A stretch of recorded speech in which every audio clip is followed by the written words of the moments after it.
Ndibuthwele ubunzima ngebanda ufela into encinci umanza ufela amandla ami ngibuthwele ubunzima ngebanda ndibuthwele ubunzima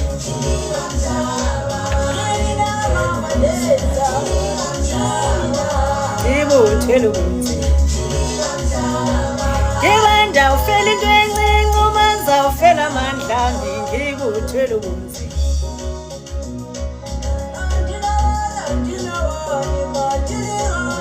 ndibuthwele ubunzima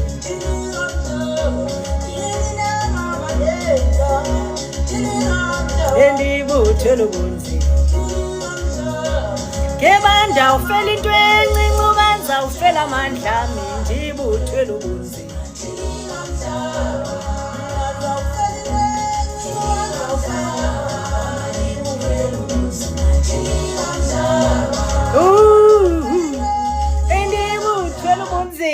ithi le ngoma ngeba ndizawufela into encinci uba ndizawufela amandla am. Ewe ndizawufela into encinci uba ndizawufela amandla am.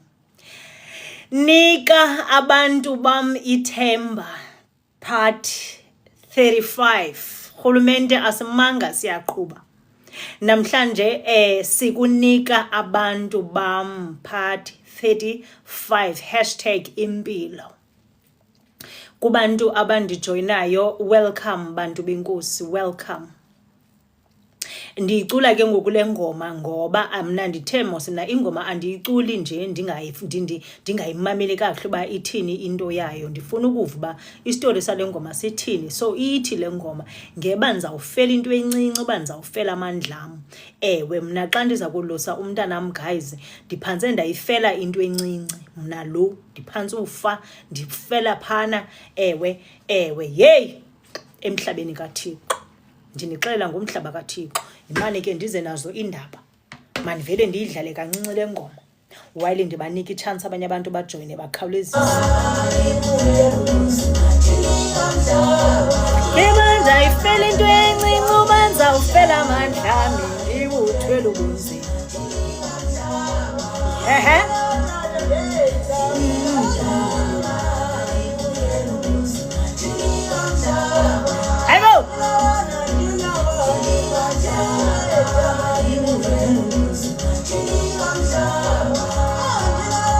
Yangase bendinxibe umbhaco ndogqiba kwam ndinixhentsele ezifu ndiyakwazi ukuxhentsa kodwa ke bendizawuzama. Ndiyayithanda ke le ngoma ngoba ithetha nam, indibonisa le life imfitshi esiyiphila emhlabeni.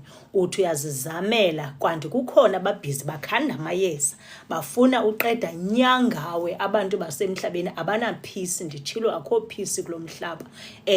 Before ndiyongena apho kweso story maniqale ndiyithethe le party bendithethe ngoThabisa the other day. Ndathi uThabisa Vana ngulona ke ngoku wakhe wasetyenziswa nguThixo kweza interviews. Ndandiye kula interview ndandiye kuyo phana eDurban. No was it no Joburg. Back in the days ndisakhangela umsebenzi ndingawufumani ndakhwela la bus ndilibasile elabali. Abantu abangalaziyo ndiyacela niyengene phana ku YouTube nithi @Mercy Makwelo 326 andonqena ukunikhomba apha ku TikTok ndithi ikhangeleni phana le video. Ewe andiyazi uba nguphathi bani lowo but phana ku YouTube nizazifumana zihamba ngoline eza recordings.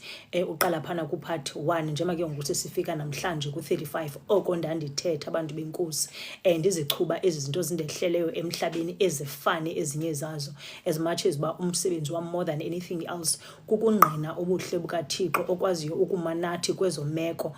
Ewe yes ndimbonile ke uThixo esima nam kwiimeko ezinzima guys. Zezi ke ngoku mna ndinikwe le platform nguThixo wandinika le vision uba mandizozothula ezi zinto apha ebantwini. Nditshilo bayaphila ke abantu one by one, bayahila abantu bakaThixo, bayakwazi ukufumana iplatform abantu bakaThixo bakhuphele ezi zinto zibabambileyo ezinhliziyweni nasezingqondweni. Ndingomnye womuntu mosina obebambekile for ixesha elide. Ndaze ndacinga fama ndi right kwelinye ixesha kanti andikho right. Kwafumaniseka into ba le vision andinikwelanga uba mandiphilisa abantu kuphela, bekufuneka kuphile nam. Kanti nditshilo ixesha eli ndingumlwelwe bendicinga fama ndiphilile kanti andiphilanga kwa ndingcwelehekile ngaphakathi. Nditshilo mos uba emhlabeni uThixo wasenzela inceba ngokusifihlela iintliziyo zethu, ngoba iintliziyo zethu zezi zibokoboko. Ewe, abantu abasemhlabeni bayasibokoza endleleni, iintliziyo zethu zizilimele. Ewe, so uThixo uvele le platform uba makuphilwe apha. Yiplatform yokuhila lena, yiplatform yoba abantu bathethe izinto abangakwazi uthetha ngazo, ngoba kaloku emabandleni sikhule impilo injalo, izinto ziyafihlwa, kuyagugushekwa kumkwanazo. Ewe, naphana ku-community kuyagugushekwa izinto kumkwanazo. Ewe, naphana emakhaya kuyagugushekwa into kumkwanazo, yimisebenzi njalo njalo. Naphana ke ngokwezifriendzini kunjalo, nakwii-partners kuninzi guys, niyazazi into ndithetha ngazo. Ngoku uthi uThixo kule platform sonke mazondlalwe etafileni, ezi zinto zisenza sibe bokoboko, silimale inhliziyo, makuthethwe ngazo. Yes, right, silapho ke bantu benkosi. Ndithe ke uThabisa ndadibana naye phana kula Joburg. Ewe, uThabisa Vana ndirongo gqithi, ndilibalisile ibali lam. So umuntu ofuna uliva makayobuyela phana ku-YouTube, nifike ke futhi xa nigqibile ukubukela ningakhohlwa uwandigqibo ndikhumbuza nje ephuma kule nye recording kuba ewe ndiboyenza le ba ndithi nje mandithetha nditsho ebantwini uba they must like, they must share, they must subscribe as well ke phana ke ku-YouTube. Asazi uba uThixo uyawuveza enye i-platform xa ndigqiba lonika abantu bam ithemba, because ndiye kumsongeni kahle unika abantu bam ithemba. I am hoping and praying into yoba next week at least ndizawugqiba, if not at least kwi-weekend nge-27th of this month ndibe ndiyayigqiba yonke le nto ndiyenzayo yalonika abantu bam ithemba, ngoba ndingulofuneka ethuthile ndiyotshona le kwelinye icala eReading phaa nditshilo. Uthi uNoma uthi ndikubhalele kwi-inbox inamba yam. Sure Noma, ndiyakuva sithandwa sam. Right, so ndingulokufuneka ethuthile mna kule month end ndiyodla ii-fruits zamandla am, ndiyodla ii-fruits ephaza kaMalaki chapter 3 verse 10. uThixo endiqalela enye indlela entsha, so kufuneka ndibe ndilungile engqondweni. Ndiyacinga uba kodwa ndiphushe as much as ndikwazile ukuphusha, ukukhuphela zonke ezi zinto uThixo befuna ndizikhuphele kule nhliziyo yam. Ndiziva ndilight guys, ndilight ukufa. Ndingulo mntu uThixo wayendidale ndaba nguye, ndingabe ndinenhliziyo ethe ndibe apha ndinenhliziyo ebokoboko. Ndihilile guys. Thank you so much ke kubantu bemane bendijoyina apha kulonika bam, enika abantu bam ithemba, ibinde indlela. Nditshilo kwabanye ukuqala kwam uba ndandimbi kakhulu phaa kunika abantu bam ithemba phana ku-1, ku-part 1, part 2, part 3, part 4, ingathi ndizoba ngcono phana ku-5, ngoba ndandingayifuni le nto yalonika abantu bam ithemba. But ishwa ezakaThixo izinto, you do not have a choice. uThixo xa ethethile uthethile, uza kuyenza kicking and screaming. So mna ndaziswa apha kule platform ndi-kicking and screaming ngoba ndandingayifuni le nto yokubeka impilo yam ndiyidlakaze phambi kwabantu. Ndithi xa ndizijonga ndizibona ndi-naked phambi kwelizwe loko, kumazwe wonke ndi-naked ngoba uThixo undenze loo nto. But ke ngoku andisambhleyimi uThixo, ndiyambonga ngevision yakhe awandinika yona, ngoba kaloku nam ndiye ndathi nca kakhulu apha kuThixo, ndatsho ndafunda into eninzi, ndatsho ndazazi noba ndingubani. Ndiyazazi namhlanje ndingubani. Yes, bendingazazi ndiyaphila kodwa qha andizazi uba ndingubani. Ngokomoya ndithethi ke ngokwenyama, izinto zenyama. Mna ndikhona apha enyameni, apha emhlabeni, but spiritually ndithe nca kakhulu phaa kuThixo, ngoba inkulu into edibanisa mna noThixo. Inkulu ndiyifumene ke ndiyibonile. Uthi uNoma ndizayo subscribe ngoku. Ungubani ku-YouTube? Phana ku-YouTube uzawuthi @Mercy Makwelo 326. uzandifumana ke ngoku, usubscribe, ulike, ushare, ukwenze konke, ucommente, wenze yonke into ofuna ukuyenza phana kula platform. Noma, thank you for ukundisupporta, uqala nokundibona. Ndiyambonga ke uThixo ngawe, enkosi.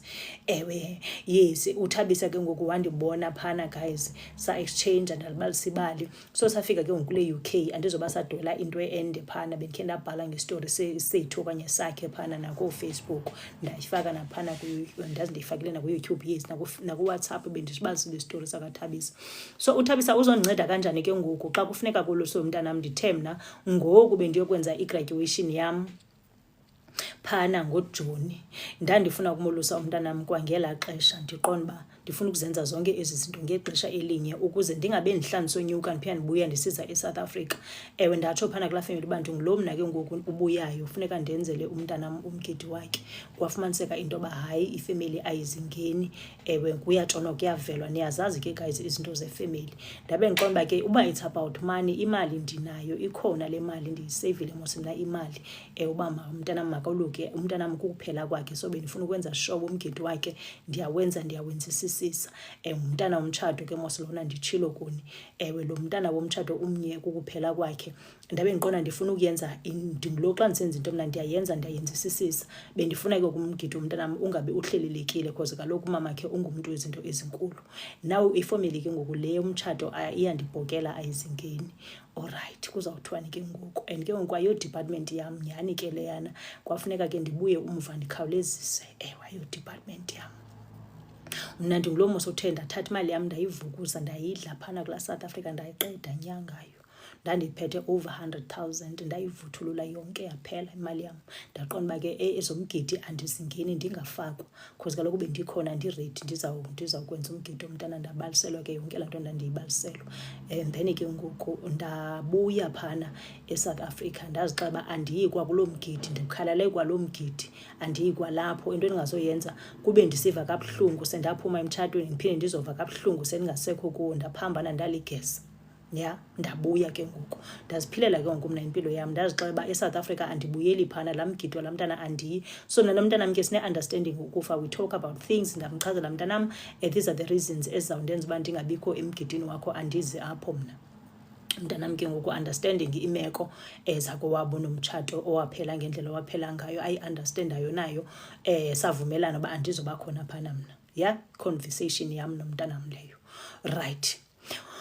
Ngoku kuyafika ukuthi iyasika ke ngoku inimba eziba ixesha lihamba uba yeyi konje lo mntana ngumntana ekukuphela kwakhe lona andisayi kuphinda ndimenzele omnye umgidi uyafika kube kanye.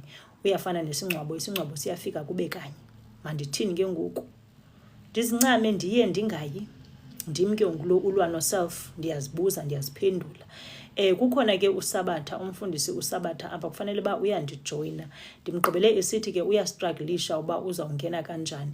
Andiyazi uba mna umntu apha uinvayithwa njani, andimboni umfundisi uSabatha. Mfundisi uSabatha uba ukhona ndiyacela ka ubhale uthi molo ndikubona uba ukhona. And then kukhona noPhumza wasekhaya, ucousin wam, naye ufanele uba uyandijoyina apha kule conversation because it's a bit hectic. Idinga uba kube khona umntu wesibini nowesithathu. Ewe i-hectic. Right. Bethe naye uzabe ekhona apha as much as bana ezabe ethetha ezakhe izinto. Ewe yeah, but ke I do need someone bekhona kuyo yonke la mess. Kube khona ke ucousin wam uMpeshi akakwazanga kuba khona, befana uba naye ulapha. uMpeshi akekho use-Eastern Cape, so uyasokoliswa yi-network phana ke naye ke injalo into yakhe. So ndibese ndithe ke ngoku mna andiyimgidini, abantu ke bandiconvince, abantu ke abanjengoSkapu ke especially babe betsho uSkapu nditshilo mos uba uye abe yigayidi ethile apha. Ezi zinto ziye zibe deep ke mna ke ndibuye ndingazi-understand ezinye zazo. Noxoli wayekhona ke naye bendithetha nam uba hayi mfazi, hayi umkhulise nzima gqithi laa mntana for uba awuzokwazi into yoba ube khona emgidini wakhe. Hamba iya emgidini womntanakho, phuma ebantwini bomzi abangathethi le language uyithethayo. Kwandifikela ke nyhani uba yeyi kanti ke ndandindedwa ngoku kwakuzalwa phana, ndim lo wava ipain. Ewe mandizicenge ndiye ke ngoku emgidini walo mntana. Mind ke ngoku ndizicenga nge-last minute sekusele into ephana ku-3 months, 2-3 months kanje. Mna ke ngoku ndingumntu oplana in advance. That is why izinto zam ziye zibonakale xa ndizenza, ngoba ndiyaplana in advance, ndiyasave in advance. Ngoku ndizawuseyiva ntoni, ndiseyiva ntoni apha? Ya kho nto iseyivwayo apha kuba lo mna ndingulo udlale nge-100. Andidlalanga ngayo phofu, ndiyidlile imali yam, ndiyidiserva nje ngoba ngamandla am la 110,000 ndiyichazayo ndayivuthulula phaa ngala Juni. Ngoku bendizixelele futhi uba ndizawuqala phantsi ke ndisebenza, andinangxaki mna mos yokudla imali ndiphinde ndiqale phantsi ndiyisebenze. Ewe ngoba ndiyayisebenza imali, nditshilo ndiyayivukela ekuseni ngo-3 ngo-4 ngo-1 ndiyasebenza ukuze ndingaxhomekeki mntwini, ndim lowo. ngoba xa ndifuna ukwenza into yam ndifuna ukuyenza ndingabe ndiquestionwa ngoba udyakadyaka endibenzayo andifuna uquestionwa, ya, ngoba ndiyazazi uba kutheni ndisenza le nto ndiyenzayo. Right. Ngoku ke ngokuthabisa kulapho angena khona. Ndiyancokola, ndakhe ndancokola noThabisa before isitori somgidi. Sasikhe sancokola wandibalisela uThabisa uba phana kule misebenzi yethu kweli lizwe if awukakamgqibi u-2 years uyakwazi ukuyiclaima ipension yakho, your contributions, bakunike uyithathe imali yakho. Ndathi but ndandingafuni imali ke ngelo xesha. That was before umgidi, nindive kakuhle, that was before even I think before even i-graduation. So ndandingafuni imali, ndandisave enough for i-graduation yam, ndandingadingi imali at that time. Ndaqonda okay, so into endizawuyenza xa ndizawuba close to 2 years, say mhlawumbi kusele 2 months aphele u-2 years, ndizayithatha laa mali ndiyikhuphe ukuze because kuthiwa uba uyikhuphanga within your 2 years awuzokwazi uyifumana until uze uyopensiona. Ndaqonda ndoze ndiyofika nini kuloo minyaka yepension, mabasapha kum imali yam ndiyitye mntakabawo qha bendiyiyekile ndiqoma ndizayikhupha around elo xesha. Ngoku ke ngoku ndinale ngxaki yalo mgidi ovele wathi gquphu. Ngoku uyafana nomgidi othe gquphu lona, cause ngoku ngumgidi oza kwenziwa ngoDisemba the very same year mna endisuka uvuthulula ngayo imali eSouth Africa. Ndibe oko ndandinanazela, come to think of it, kulo nyaka ndandifika ngawo kule country ndananazela mos mna ndayotshona ko-Israel ndino 3 months ndikule country. Ndaphinda ndananazela kwafuneka ndiyotshona eSouth Africa ndiyongcwaba umama ngoJulayi walo nyaka ndandifika ngawo. Ndaphinda ndananazela kunyaka olandelayo ngoJuni kwafuneka ndihambe ndiyograduate. Ngoku ndiyaphinda ndiyananazela kwafuneka ndiphinde ndibuye ndize ke ngoku emgidini. Yayindikhubekisa kakhulu ke leyo into ngoba ngumgidi bendifune ukuwenza lona ngelaa xesha bendikhona. Kwacaba ke izinto zamasiko again akulukwa ngoJuni, kulukwa ngoDisemba, kuyathini. Right. Ndaqonda ke ngoku andina-choice, funeka laa mali ikhona phaa ndiyoyikhupha, laa mali yalaa pension, ukuze ndikwazi ukuthini ndenze lo mgidi walo mntana. Because kaloku again funeka umfazi acontribute, aze nemali etafileni, umcimbi, indaba imali, mandize naye imali koluswa lo mntana. Ndandifune umolusa mna ngexesha elithile ndinemali zonke. Ndaqonda okay, mandikhuphe ke ngoku phaa kulaa pension. UThabisa ke guys ungena apho because mna ngoku ndandifika emsebenzini akho mntu wandixelela ezi zinto uba kuba khona into i-option enjalo yoba ipension yakho uyikhuphe within 2 years. Ewe ngoba awuyikhuphanga nditshilo iyahamba iyongena phaa kulaa mali uyoze uyifumane mhla wapensiona. Andizidibananga nezo zinto ke mna ke makusapha kum imali ndiyidle bethunana. Ngoku ke ngoku ndaqonda ayizolunga uba ndiyoyikhupha ngoba ndandibala uba ndizayikhupha ngoFebruary last year okanye ngoMarch. Ndanyanzela ukuba ndiyikhuphe ke ngokuba ndikwazi ukuyolusa lo mntana wam ndiyoba khona phana emgidini womntana wam ongazophinda ube khona umgidi. Ndayikhupha imali nyani, ndayifumana imali. So I thank God for uThabisa awamzisa ebomini bam. Ngoku ndandixakwe zibhasi phana, ndidumbile imilenze phaa, ndihambe ngebhasi egoqo phaa kula Joburg, ndimitha phana uThabisa kula interview. Ndandihambe ndayohlamba etoilet kuyo, ndixakwe bobomi, busandixake impela ubomi ngalo maxesha. So ndiyambulela uThixo owandihlanganisa noThabisa ngoba waza ne-information edingeka for ixesha nemeko endandiphantsi kwayo ngelaa xesha. So nditshilo mna mos uba uThixo uyabazisa abantu bakhe abafanele elo xesha, abazise abanye ke abahlalise ibe ngunaphakade bayaba ngunaphakade. But uThixo uhlale ndonyulela abantu abarayithi abazise apha phambi kwam athi lo uzaba luncedo. Ndandingaliboni ke uncedo ngelaa xesha, nindivile mos ndibalisa uba ndandiqonda ntombazana ndidikwe subufuna sibe sisakha i-friendship ndizidinelwe mna ndizidinelwe. But yabe intombazana indithanda apha ingandiyeki indingcekelela. UThabisa ke guys waziswa nguThixo ebomini bam. Ndiyakholwa uThabisa waziswa nguThixo. Ewe uthi uSanto, hi Messi, hi Santo. So waziswa nguThixo uThabisa ke ngoku guys usekhona even nanamhlanje apha kule UK uThabisa. Ndiyahamba xa ndiqonda uba ndidinga ibreak ndihambe ndiyofika ndikhwele ndiyofika kuThabisa sibe ndawonye noThabisa. Xa ndisehlelwa zizinto endingazi-understand okanye sifuna uncokola ngezinto, uThabisa she's there guys, yazi she's there. So I bless the day ke endamitha ngayo uThabisa phana kula Joburg. Ndandishokoxekile ndirongo gqithi impilo indixikixa. Andisaxikixwa impilo ke ngoku. So uThabisa ke guys ndaba nemali ngenxa ye-information eyenza noThabisa engazange ndiyinikwe mna kulowa wam umsebenzi. So abantu abanjalo ke ndiyababulela ebomini bam.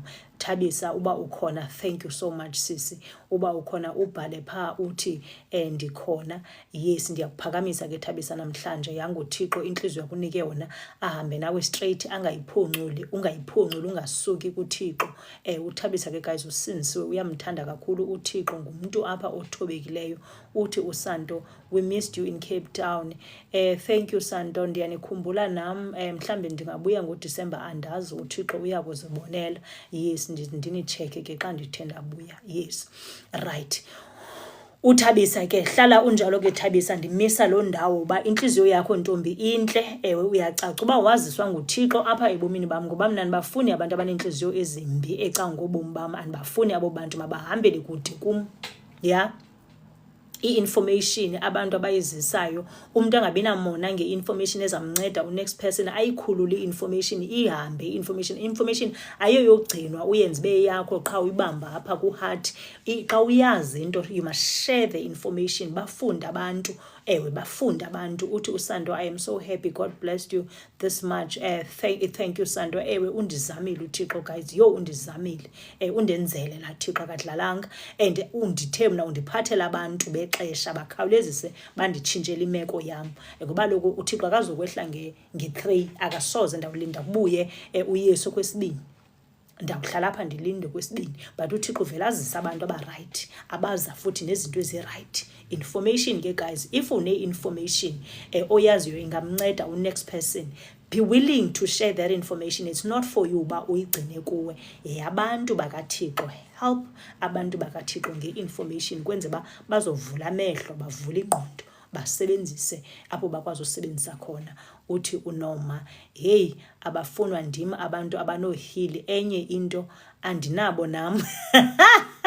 Utsho ke uNoma guys, bantu abanohili, uNoma utsho naye phakde nohili babo. uNoma ashiwe enjalo, aqhubeka aziphilele impilo yakhe epholileyo, enepeace. uSanto uthi amen, amen Santo. Right, ndiyadlula ke kuThabisa. May the good Lord Thabisa bless you ntombi. Ndaba nemali ke guys, ndakhawulezisa. Ndanemali guys, ndabe ke ngoku mna ndandinalo netyala elithile phana, ndathi khathwe enye imali ndawuyilahla pha. Ndanemali ndabhukha namatikiti lam ngapha, ndabhukha ndaye ndabhukha nehoteli ngapha pha koSentini. Andithi ngoku ndandihlupheka mna ndilala phana kulaa hoki yam phana eJoslova, ndabe ndiqonda uba kukho nabahlala komaSentini. iSentini yayiseyinto ebaluleke gqithi ke back in the days. Andazi uba uthini umcimbi weSentini ngoku, but ngoku zasikhula thina kwakuthiwa xa kuthethwa ngeSentini uqonda uba noba ndoze ndi-afford nini ukuyohlala apho mna. So ndabe ndithe mna mos ke ngoku uThixo xa indiblessa, into yokuqala endiye ndiyenze ndibuyela back kwezaa zinto ndandizirhalela ngoku ndingazi-afford. Ndiqale kanye phaa, ndaqonda uba ngoku ndim lo ubheka eJoburg, ndinemali. La Sentini ngoku ndandimncinci phaa koo-15, 20, ndiqonda andisarhalela ukuyolala eSentini. Ngoku ndim lo uzibhukhela ihotele eqhafuqhafu ndiyolala eSentini. Ayikuba ke ngoku abantu bam eJoburg abekho, babekhona guys. Ndithe mna ke umi time ndiyamthanda.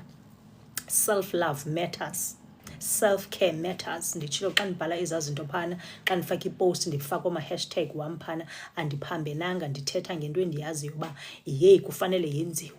Ndaqonda ke ngoku ndisebenza nzima mna kule country, andinayo kwa itshansi yoba ndiphefumle apha. Make ke ngoku ndithi xa ndigodukayo ndiyofika phana ndingayohlala nasezitshomini. Itshomi zam zikhona eJoburg nakhona zilahlile izindlu phana, zilahlile zetshomi zam, akho need uba ndibhukhe. But ndandiqonda uba ndifuna ixesha laka-me time ndiyozalisekisa izinto uThixo owayezithethile okanye ndandizibonile ezinkulu, kuba kaloku mna ndingumntana oblessed, hayi lana masho kwakuthethwa ngaye.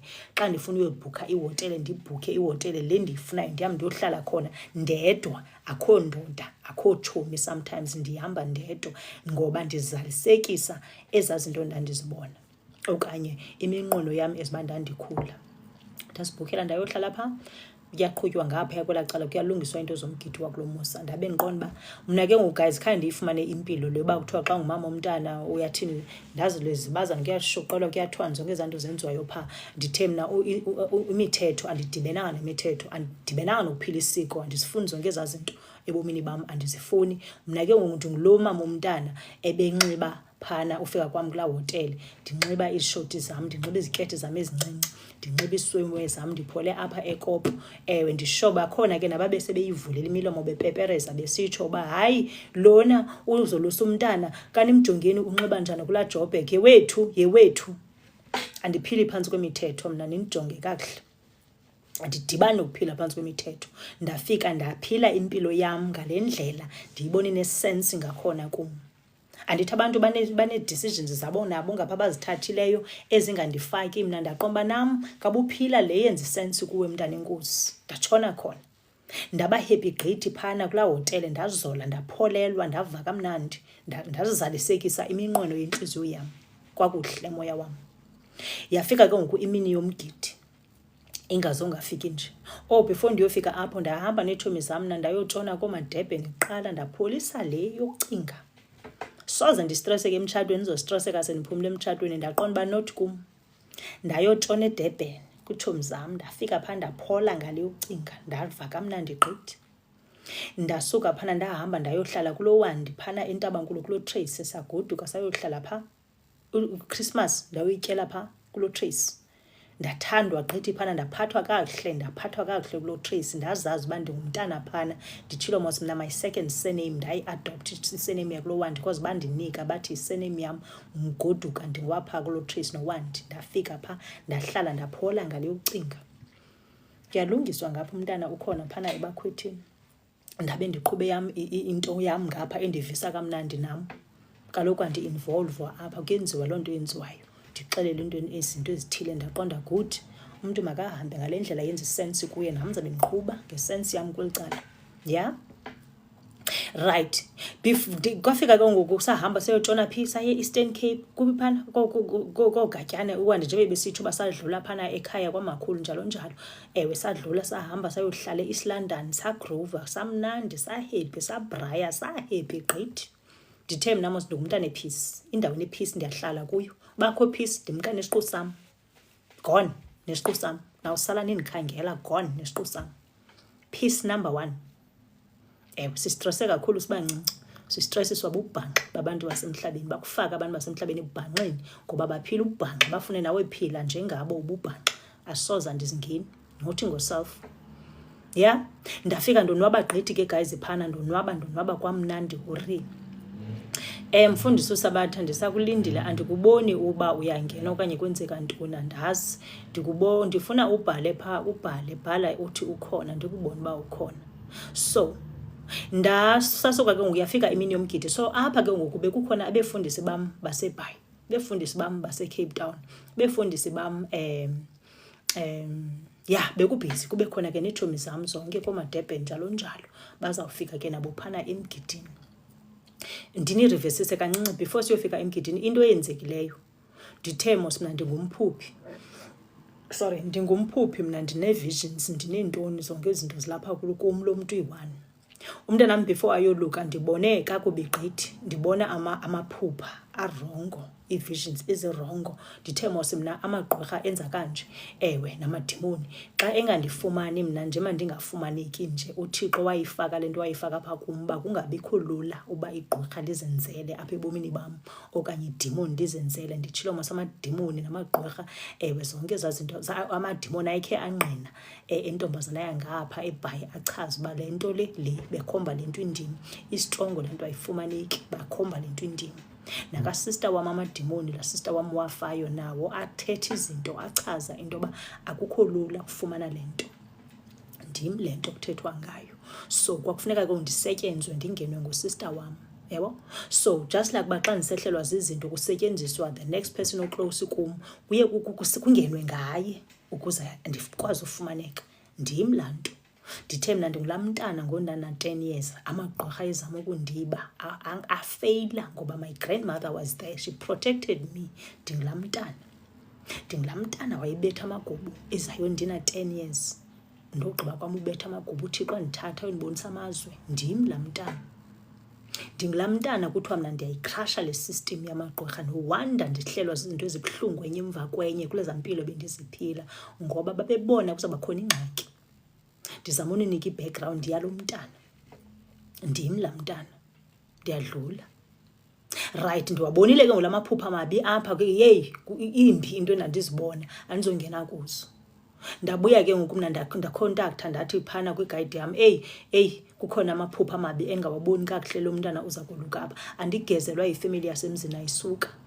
Kukho awathetha amazwi wathi yena xa ethetha uba ungubani yena asizova ngaye. Mna ndisuggesta ii-dates ezawukwazi uku-accommodate abanye abantu. Ewe, ii-dates zaphana kulaa mzi ziyathathwa zibekwa kwenye indawo. Ndiyabaandastenda ke banezizathu zabo.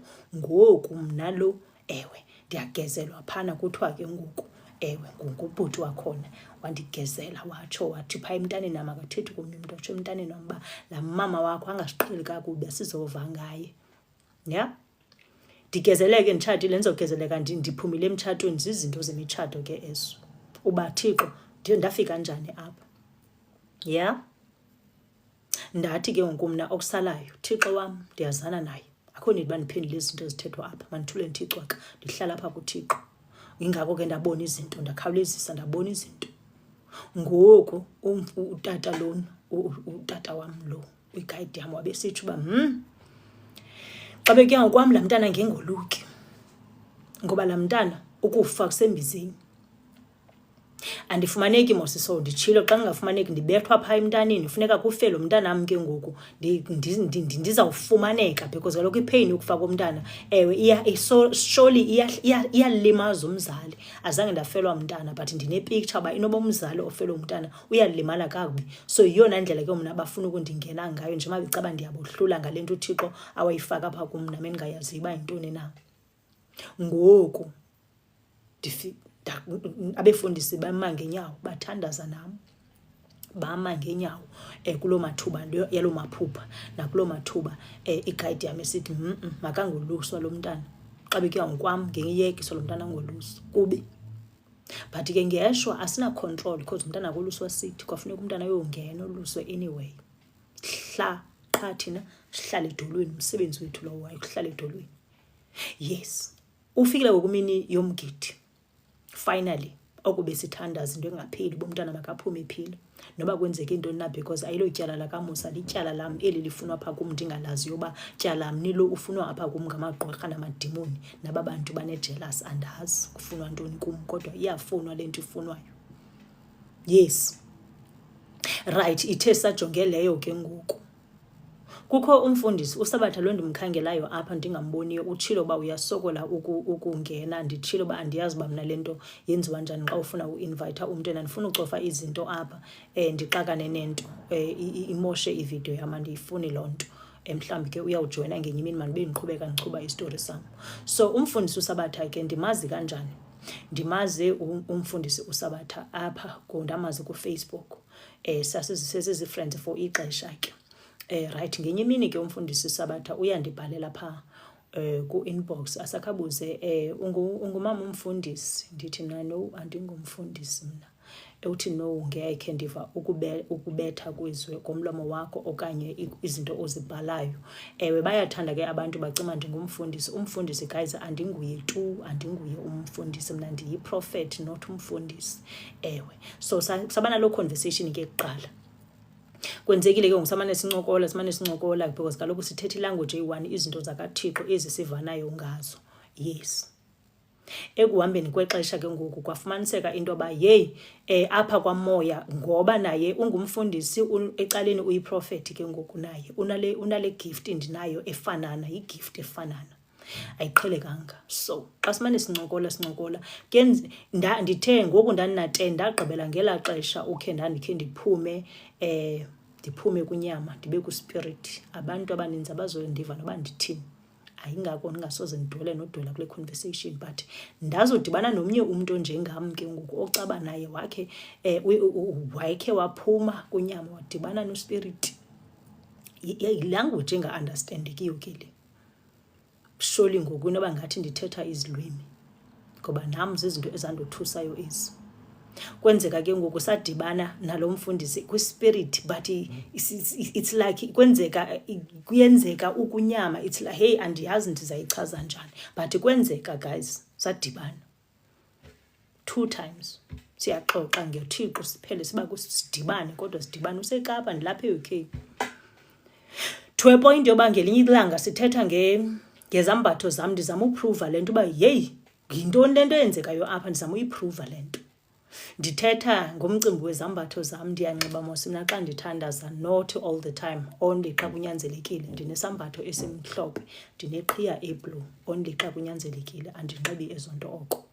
Ngoku ke ngoku ndibhizi sasincokola ke ngezinto ezilele kwezo line, ndiphele ndifikelela ekuthetheni ngezi zambatho.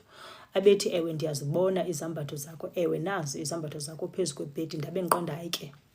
So proven iyenzeka nyhani le nto, because kaloku ndindedwa apha eUK. Kwenye igame sasikhwela imoto sihamba kunye, siku-spirit, kodwa ingathi kwenzeka kunyama, siyabonana, we are having a conversation just like buhleli nomntu apha nincokola into enjalo. Ifani guys, ndiyazi namba xa ichazwa kuthiwani na, but ke yenzeka ke ngoku 2 times le nto. Ndayigqibela ngondandine-10, into 10 years, into enjena. Ngoku yenzeka, ngoku sendimdala kangaka, ngoku sendilapha eUK, sisiferifere esingaqondakaliyo, but ke zizinto zakwamoya, ewe, esingena-control yazo. Right, xa ndithi ke ngoku umntanam uyoluka, uthi ke ngulo mfundisi, ndiyeza ke ngoku nam emgidini. Okay, emgidini mosa ku-invayithwa mntu, abantu bayeza emgidini xa befuna uza emgidini. Umfundisi ke udrayivile wazofika emgidini, all the way wafika. Ewe ke ngoku xa ifika ke ngoku umfundisi, siyazana mos udala ngoku sincokola, siyazana ntontoni zonke ezo ngezaa zinto. Xa ifika umfundisi phana emgidini, uqhutywe ke umgidi, ayisamkelo ke guys emgidini. Ndize negroup yam ke, abefundisi bam bakhona, ndihamba nabo, oomama uthetha phaa bakhona, oomama omiselo ndihamba nabo, nootata uthetha bakhona. Ewe ndibaphethe bonke. Ewe utata uQingashe lo uyigayidi yam uhleli phaa ngomthandazo, uhleli emthandazweni, kuyaliwa, silwa into esingayaziyo uba yintoni le nto siyilwa apha, ngoba kufunwa lo mntana. Nale nto ndinayo endingayaziyo ndizaphinda ndinixelela, ndiyazi nam guys le nto ifunwa kum, iyafunwa kodwa ngaba bamdaka, aba bakwaSathana bayayifuna le nto bayifunayo apha kum. So waqhuba umgidi, safika emgidini, samkelwa emgidini, kwamnandi kwayaleya. Right, uthe ke ukhazini wam lo ungumpeshe ungekhoyo apha, bendicinga uba uzabe ekhona, but ubethwa imeko phaa emakhaya. Wathi ukhazini wam ke uyazithandela ke iziphuzo. Ewe siyaphuza sonke, akho nto ibitheni xa fika ixesha lokuphuza. Ukhazini wam wahamba, ndazicaba uthi uthethe nomama othile phana emgidini, wancokola nalo mama. Lo mama uthi ke ngoku kukhazini wam uzamnika ibhotile ethile. Ukhazini wam ke ukuhambile uye phana ekitchen uyolanda loo bhotile. Xa efika ukhazini wam ukhangela lo mama, akamboni ke lo mama, so uyachaza, uyamdescribe umama athetha ngaye phana emgidini. Bathi amantombazana ahleli phana ekitchen phana kulaa mgidi, caba badikwe ngulo khazini wam uba yho bayathanda abantu ke ufuna ube betetonyiswa emgidini. Sorry, babe betatanyiswa emgidini, asizingeni ke ngokuthina. So andazi uba xa bekusuke kwathini, but kwathethwa ke kwathiwa thina sawuvele sibathele swayiswayi abefundisi baseNcobo. Andazi ke ba kwakuthethwa ngaba bam abefundisi endihamba nabo, okanye babekhona na abanye abafundisi phana kulaa mgidi, andazi. Wabuya ke ngoku ukhazini wam ekhubeke enyama yiloo conversation okanye loo comment ethethekileyo phaa. Wabuya wazosixelela uba kuye kwathiwani phaa. Ndabe ndiqonda moya wam andizelanga chuku kulo mzi, all I need, ndivuyela uba umntanam ebuye ebakhwetheni ephilile. Ndifuna ke ngoku nomgidi wakhe uhambe ngendlela, kungabe kuthethwa uchuku apha. Andifune chuku, ndifuna iphisi apha kulo mgidi walo mntana. Ndangayi-entertain loo nto, ndayishiya kanjalo. Lahamba ixesha, waqhuba umgidi, kwamnandi, ndithe samkelwe kumnandi emgidini, akho mntu unachuku ngakomnye between mna nabantu bale family. Ewe ke before ndiqhube into ende, liyandiphelela ixesha, ndiyafuna ke kuqala ukuthi phana ke kunkosikazi katata kaMusa enkosi kakhulu mntana enkosi. Andizowulibiza igama lakho, ndizawulishiya kanjalo. Ewe, enkosi ngendlela umntanam owamkhathalela ngayo esebakhwethini, wamthanda umntanam, wamenza wakho. Ewe, ngelaa xesha nandisilapha kule UK, emphekela guys umntanam, emkhathalele umntanam, ewe, engumama full time njengoba mna ndiselapha kule UK. So I am grateful ke for indlela awayiqhuba ngayo into yomntanam. Thank you so much. Ebambisene ke notata kaMosa benza kwakuhle, nefamily yabo benza kwakuhle. Ewe, ndithetha kamnandi ke ngabo, ndithi thank you so much. Ewe, ngoba mhlambi okuninzi ngekungazange kuphumelele ifu la nkosikazi zangaphakamame ngenyawo ayenze into yakhe, into yomntanam. Yes, thank you ke woman. Uyazazi ke uba ngubani, andizokubiza ngegama, ndizalishiya kanjalo.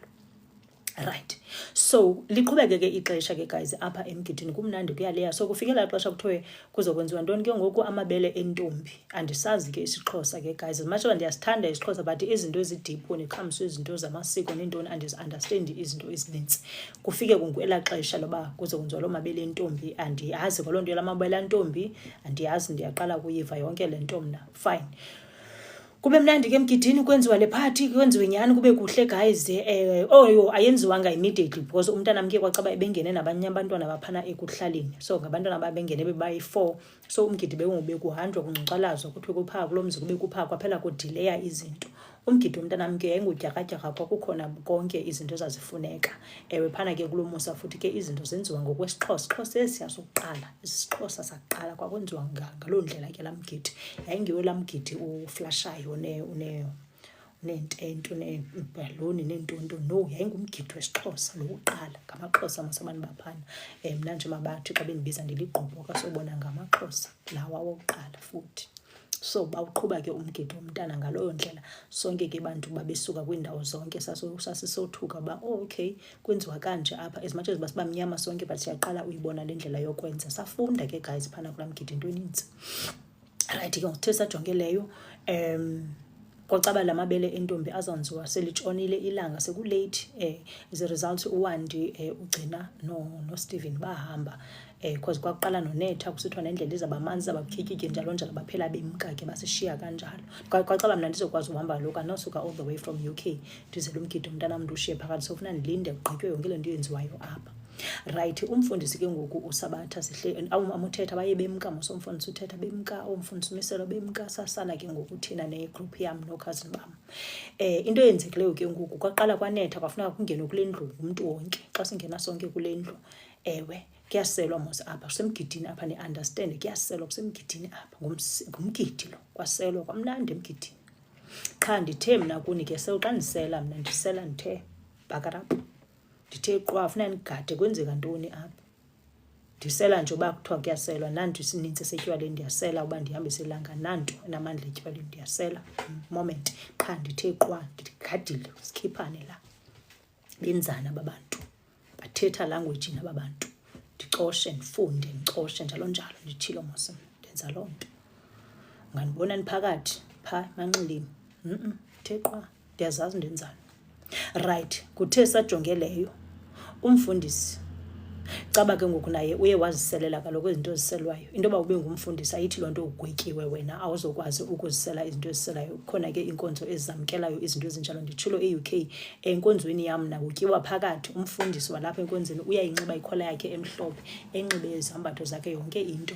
Xa kufika ixesha loba phaa enkonzweni kube khona ii-events, iwayini iselwa phakathi enkonzweni, wena zibhiya yonke loo nto. Sibe nee-events thina phana apha e-UK, sisele nabefundisi, sihlale sonke etafileni, sibe right igqitha, akho ndibitheni. So andimblame umfundisi, ndiyafuna niyicacele loo ndawo, ningamjaji nithi wayesela laa ntoni. Ewe, usele ngoba une-right yokusela. Ewe, intliziyo yakhe xa imxelela uba makasele, wasela naye usemgidini okugqibeleni. Yes, wasela sana, ningamjaji, niphume kuye nikhawulezise. Ewe, right. So lihambile ke ngoku ixesha, ndibone ngaye ke ngoku mna phaa kugcwele mos kule ndlu because nguraundi lonke kwanetha, kwafuneka wonke umntu ayongena kuloo raundi yi-1. Abafazi bahleli ngapha, amadoda ahleli ngapha, laa group yam iye yahlala ngapha. Ngoku mna ndabizwa ke ngoku kaloku ndingumama phana kulo musa, mama ndithwele neeqhiya, ndinxibile izinto zam ababe ndibonile phaa emgidini ndiyawondozelisa, ndingumama ndiphelele. Ngoku kwathiwa mandizohlala ke ngokweli cala loomama, ndanikwa imbeko yam kulo musa yaphelela futhi ndayohlala phana koomama. Kumane kuyagalelwa ke ubutywala, niyazazi ke into zasemgidini, kumane ugalelwa ngeethoti njalo njalo. Ndinebhotilana ke apha ngoba loku ndithe qwa andifuni ngxila apha, mane ndigalela kule bhotile ndinike abantu, ndigalele ndinikele. Ndithe senjalo phakama umfundisi phaa evukwa zeza kwamoya. Ndithe igift iyakubonisa abantu, ayinandaba noba usetywaleni okanye usentontoni, iyakuhlaza igift, iphakame, ikuphakamele igift ujongwe ngabantu. Yamphakamela ke igift, yabonisa, yajongisa ngaye phaa, evukelwa zizinto, ebona izinto phaa emgidini. Ngoku umfundisi uyaphakama, uyakhwaza emoyeni, ubetha izinto angaziboniyo uba myekeni uMessi, phumani kuMessi, uMessi lo uzilungele, why nifuna ukumbulala, kutsho ke ngoku umfundisi. Right, umfundisi ke ngoku xa elithetha le nto ndiqonda, hayi mani kwenzeka ntoni phaa, ndiphakamise amehlo ndikwelinye icala mos, ndiphakamise kwenzeka ntoni na phaa, andazi ke sana uba kwenzeka ntoni. Ndiqonda uba ke ngoku mna hayi ndazi ke noba kunyuke ezikaVictoria na inyembezi okanye zikipster mawadi. Ndithi xa ndithi ndiye ndiqwalasela, heyi iyaqina indaba phaa, umntu uyayibona le nto ayibonayo, umntu kaThixo uyayibona le nto ayibonayo, iyaqina indaba. Ngoku ke ngoku ndiqonde, hey, bendithi ke ngulo mgidi siyawusonga nje na, zintoni ngoku ezi zivelayo apha. Ngoku bendisavuyile ndiqonda uba la maphupha bendiwabona rongo. Ewe, inkosi bawo siyayivala le chapter yalo mntana, lo mntana uzawuphuma apha, uphilile umntana, ubuyile bakhwetheni njalo njalo. Ngoku zintoni ezi zenzekayo apha, zabe zisenzeka izinto. Abantu bamjongile, ndabe ndiqonda uba ke ngoku heyi, ndingowa kwamoya mosena, zibuye uba heyi khona inkinga. Ndiqonde mandiphakame ndiye, andikwazi uphakama mos uqala kwabamama. Abamama bapha emakhaya banesixhosa esiserious, uyadliwa phana emakhaya uba wakhe wathi uhleli koomama uvele udwanguze uphakame ube uhamba, funeka uphakame ngembeko. Ngoku funeka ndicele kwabamama uba kanithi khe ndiyohoya laa nto. Before ndiyohoya laa nto ndithumele ukhazini wam, ndithi khazini ka uye phana uyoqonda uba kwenzeka ntoni kulaa khona, umpeshe atshone khona ke ayoqonda. Abuye umpeshe sithi hayi sana ayingangam. Ngoku umfundisi uthetha izinto, ukhuphela iindaba zakaPhumza, undinike zam mna kuqala. Ukhazini wam ke umpeshe une-calling yakhe naye ethile eyakhe ke yabantu abadala. UPhumza ngapha naye ngowakwamoya ngendlela yakhe, andisazi istory sakhe, uyasichuba naye ngenye imini.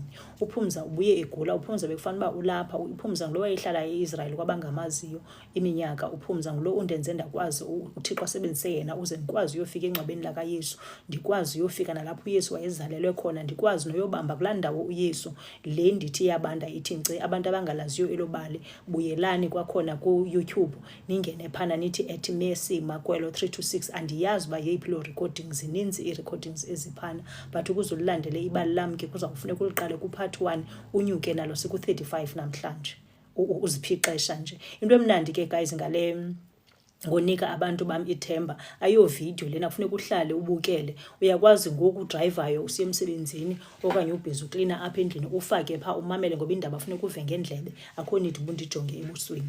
Uyaqonda because akuyo movie le, ukuze uzive izinto ezi, ufunde, because abemhlabeni iplan kahle abantu bakaThixo funeka befundile. Izinto ezithile sicima ziyenzeka. Ndilingqina lezinto ezenzeka emhlabeni, abantu abangazazi balele, abantu bakaThixo bazazi izinto ezininzi ziyenzeka apha. Izinto endinibalisela zona nguhafu izinto endizaziyo ezenzeka emhlabeni, kodwa abantu bakaThixo bakhona balapha emhlabeni. Mna ndiyazazi izinto ezininzi, qha ezinye soze ndinixelele, ndizibambe apha, qha ndivula ingqondo, ndivula amehlo, ndibagade abantu bakaThixo, because abalunganga abantu bakaThixo. Bahleka nawe kanti babhizi emva, bayakukhanda, khandela amayeza, bafuna ugqiba nyangawe. Ndiyabazi abantu bakaThixo, bakhohlakele kakubi. Right, umpeshe ubuya ekhalaza phaa ethi heyi nangu umntu ethetha izinto zam. Wamchubela ke indaba zakhe umpeshe nento edibene ne-calling yakhe. Wathi esuka apho wabengena kuPhumza. Ndithe uPhumza wayehlala eIsrael, uPhumza wasinda kwii-bombs ezenzekileyo phana eIsrael. uPhumza belala phantsi komhlaba phaa eIsrael, ebalekana nee-bombs zase-Israel, niyalazi ke ibali. Yes, wabuya ke umntu asekhaya ephilile, sambonga ke uThixo. Xa ebuyayo uPhumza wasekhaya, ndiyathandaza ke le video ingakhathwa because ndikhohliwe uba abantu bakwaSirayeli abathandi kuthethwe ngezinto zabo. Moya Oyingcwele ndiyathandaza ingakhathwa, oyini bawo bangayikhathi ivideo yam, irecording yam ndiyayifuna. Uthi ndiliboni ke igama umabululu ethi Messi Magwelo. Yeah, ndim lowo, ndim uMessi Magwelo. Right, into yenzekileyo ke ngokuphana ixesha liyandishiya ke ndijongile ngo-5 to 2 ndizawuphela ke guys apha sawusigqibezela istory next week. Hopefully umfundisi ke uyawukwazi ukungena. Ewe umfundisi angene umfundisi because kaloku nguye lo wayebona ezi zinto. Ewe so ndiqonda uba ke hayi ana-choice ngoba ndicele kwaba mama ndithi bomama ndiyacela ke ndiyohoya laa nto yenzeka phaa. Sorry ngoba sendiyibona uba ke ngoku ikude le nto, ayisekho apha ngoku emhlabeni sikude ngoku. Ndiye phana ndifike ndithi heyi makeke siphume apha phandle sike siyothetha, siphume ke phandle. Xa siphumayo phandle ndimbuze into yayinje uba kanti kwenzeka ntoni. Ubilile umfundisi uyalithetha elibali uba Messi aba bantu bafuna ukubulala, andiyazi yintoni le bayifuna kuwe, bayakufuna aba bantu. Nangu umfundisi endibhalela kuWhatsApp uthi ayivumi wele. Okay, hayi ke uyawuzama kwiveki ezayo because istory kufuneka ndisigqibezele next week, ndiyaphela namhlanje. Ngoku wathi umfundi wabechaza uba Messi aba bantu bafuna ukukubulala. Ewe funeka ndikusindisile apha. So umfundisi usuke all the way from Cape Town. Ndinixelela ngoThixo mna, uThixo oqondileyo mhlambi le meko andizokuyimela ndedwa, wandiphathela umntu le eCape Town wamzisa pha emgidini. Kanti uzosindisa ubomi bam nobomntanam. Bekufuneka sifile kahle nomusa uba sifelane asikakayazi nanamhlanje, but sifuneka sifile thina, siyafuna ukufika. Bamphosile mos umntanam phaa emgidini phika kulaa ndawo bekuyo phaa kulaa ndawo ebakhwetheni. Ngoku bezixelela uba bazamgqibezela apha ke ngoku emgidini. Bagqiba bethe nam lowo mos umntanam le power uThixo wandinika yona endicaba ndinayo ndihamba nayo. Yingako amagqorha endikhangele endiphuthaphutha namadimoni wakhona endiphuthaphutha bafuna le nto ilapha kum. Ya ngoku umntanam usindile phaa. Kuthiwa ke mna xa ndikhona ndiyamprotektha lo mntana, uba protected. Bakhona kwam kulaa mgidi ndaprotect umntanam. Ngoku bafuna ke ukundibezela kwamna lowo. uThixo wathi never, ndizawuthumela umntu uzawususa umntu uThixo le eCape Town. Wafika laa mfundisi uzosindisa abani, mna nomntanam. Wathi lo mfundisi kulaa lokhwe ke ndandiyinxibile, abangayaziyo niye phana kwakhona apha kuTikTok nikhangele umntu omgidi umntanam. Ikhona phaa iividiyo zomgidi wamusa, zikhona napha kuFacebook, zikhona napha kuTikTok. Cheke phaa andi-videos, kwiividiyo zam zaka-YouTube nizazifumana andi-shorts, nibone into endandiyinxibile. Inesambatho ke laa nto, laa mbhaco ndandiyinxibile ndawumbathisa ngesambatho. Uthi uMega abasoze bayifumane mntase, yeyakho wedwa, yenzelwe wena. Ewe ubeka izandla uMega. I so wish Mega amagqirha angazi understanda ezi zinto. If umntu ezalwe neento zakhe azinikwe nguThixo ayizozegqirha akhwapho abakwazi uzifumana zizinto zam ezi endazinikwa nguThixo. Mhlawumbi noba baphazanyiswa yile ba kukhona isingqobo ezi ndandizalwe ndikuso, bakwazi amagqirha ke ukusiba. Ngawefemeli ke ngokulawo amagqirha asithatha isingqobo ngoba lokhu babe ne-option yoba bakwazi usithatha ngoba balapha kaloku endlini, balapha efemelini, basiba isingqobo sam amagqirha ala family yam basiba. Ya ngoku amagqirha andazi bangawaphi, but ke ngoku bafuna ke ngoku ukundibetha phantsi okungcono. Bafumane le nto yabo ke bayifunayo apha kum endingayaziyo uba yintoni eyabo ekuma, ndiyazi bayayifuna. Kodwa nanku Mrs S ujoyinise kulate mntu wam, ndiyaphuma ngolu hlobo. Inoba wena ke ngoku uyawumamela phana kwii-recordings, ndiyaphuma mntu wam, ndixolele ufike sekulate. Sendirekhode zabayi-3 zonke. Ngoku namhlanje ndithetha ngoku ngestori somntanam, istori somntanam nokufa endiphantse ungena kuko. Ndaphuma kodwa ndasinda ngenxa kaThixo. uThixo wathumela umntu le mfundisi wamthoba wamzisa eKapa, wandlundlutheka wayofika wamzisa phana e-Eastern Cape esuke eKapa. Ndithetha ngaloo nto ngoku.